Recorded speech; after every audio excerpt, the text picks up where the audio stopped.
காஞ்சிபுரம் மாவட்டம் ஆலந்தூரில் திமுக சார்பில் பெண்களுக்கான கைப்பந்து போட்டி நடைபெற்றது. இதில் ஆண், பெண் என இரு தரப்பினரும் கலந்து கொண்டு தங்களின் திறமைகளை வெளிப்படுத்தினர்.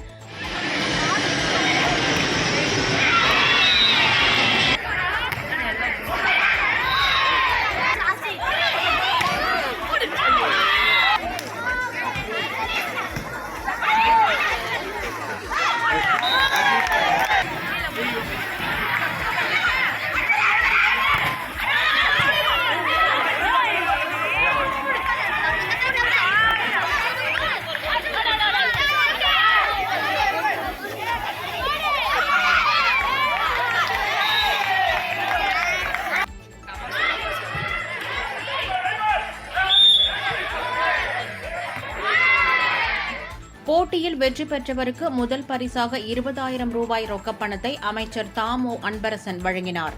இரண்டாவது பரிசாக 15,000 ரூபாயும், மூன்றாவது பரிசாக 10,000 ரூபாயும் வழங்கினார்.